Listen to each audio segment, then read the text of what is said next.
ದೆಹಲಿ ವಿಧಾನಸಭೆ ಚುನಾವಣೆಯಲ್ಲಿ ಆಮ್ ಆದ್ಮಿ ಪಕ್ಷ 4ನೇ ಸಲ ಅಧಿಕಾರಕ್ಕೇರುವಲ್ಲಿ ಸಕ್ಸಸ್ ಆಗಿದೆ.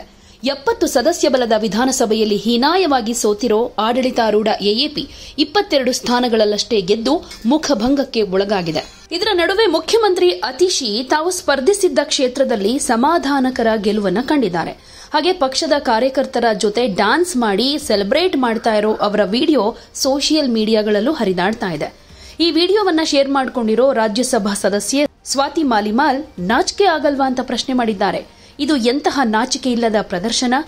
ಇಡೀ ಪಕ್ಷವೇ ಸೋತಿದೆ, ದೊಡ್ಡ ನಾಯಕರೆಲ್ಲ ನೆಲ ಕಚ್ಚಿ ಹೋಗಿದ್ದಾರೆ, ಆದರೆ ಅತಿಶಿ ಮಾತ್ರ ಸಂಭ್ರಮಿಸುತ್ತಾರೆ ಅಂತ ಕುಟುಕಿದ್ದಾರೆ. ಕಳೆದ ವರ್ಷ ಸ್ವಾತಿ ಮಾಲಿವಾಲ್ ಎಎಪಿ ವಿರುದ್ಧ ಬಂಡಾಯ ಎದ್ದಿದ್ರು.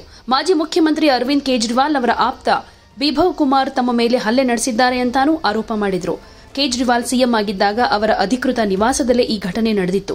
ಇದು ಭಾರೀ ವಿರೋಧಕ್ಕೂ ಕಾರಣ ಆಗಿತ್ತು. ಸೊ ಈಗ ಇದಕ್ಕೆ ರಿಯಾಕ್ಟ್ ಮಾಡಿರುವಂತಹ ಮಾಲಿವಾಲ್, ಸತ್ಯಕ್ಕೆ ಜಯವಾಗಿದೆ, ದೇವರ ಆಶೀರ್ವಾದದಿಂದ ಮಾತ್ರ ಹೋರಾಟ ಸಾಧ್ಯ, ಅನೇಕ ಕಷ್ಟಗಳನ್ನ ಎದುರಿಸಿದ್ರೂ ದೇವರು ನಮ್ಮ ಬೆಂಬಲಕ್ಕೆ ನಿಂತಿದ್ದಾರೆ ಅನ್ನೋದನ್ನ ಹೇಳ್ಕೊಂಡಿದ್ದಾರೆ. ಹಾಗೇನೆ ಕೇಜ್ರಿವಾಲ್ ಅಂತವರೇ ಸೋತಿರುವಾಗ ಪಕ್ಷ ಮುಖಭಂಗ ಅನುಭವಿಸ್ತಾ ಇದ್ರೂ ಕೂಡ ನಾಚಿಕೆ ಇಲ್ಲದೆ ಡ್ಯಾನ್ಸ್ ಮಾಡಿದ್ದಾರೆ ಅಂತ ಟೀಕೆಯನ್ನ ಮಾಡಿದ್ದಾರೆ. मेरे हिसाब से आतिशी मार्लेना जी को शर्म आनी चाहिए. पूरी की पूरी पार्टी बुरी तरीके से हार गई है. सिर्फ 22 सीटें आई हैं और अरविंद केजरीवाल जी, मनीष सिसोदिया जी, सारे के सारे दिग्गज लीडर्स हार चुके हैं. ऐसे में आतिशी मार्लेना जी ने ना सिर्फ इस हार के बाद एक रोड शो निकाला सेलिब्रेट करने के लिए, उन्होंने उस रोड शो में डांस भी करा. तो ये विजुअल्स बहुत चौंका देने वाले हैं. और आतिशी जी क्या सेलिब्रेट करना चाह रही हैं? पूरी की पूरी पार्टी की इतनी बुरी तरीके से हार को वो सेलिब्रेट करना चाह रही हैं. तो मुझे लगता है आतिशी जी को शर्म आनी चाहिए और सत्ता का इतना भी लालच नहीं होना चाहिए कि इंसान इंसानियत ही भूल जाए. सीएजी की रिपोर्ट 2016 से दिल्ली सरकार ने विधानसभा में टेबल नहीं करी है, जबकि हर साल जब जब सीएजी की रिपोर्ट बनती है इसको टेबल करना अनिवार्य होता है.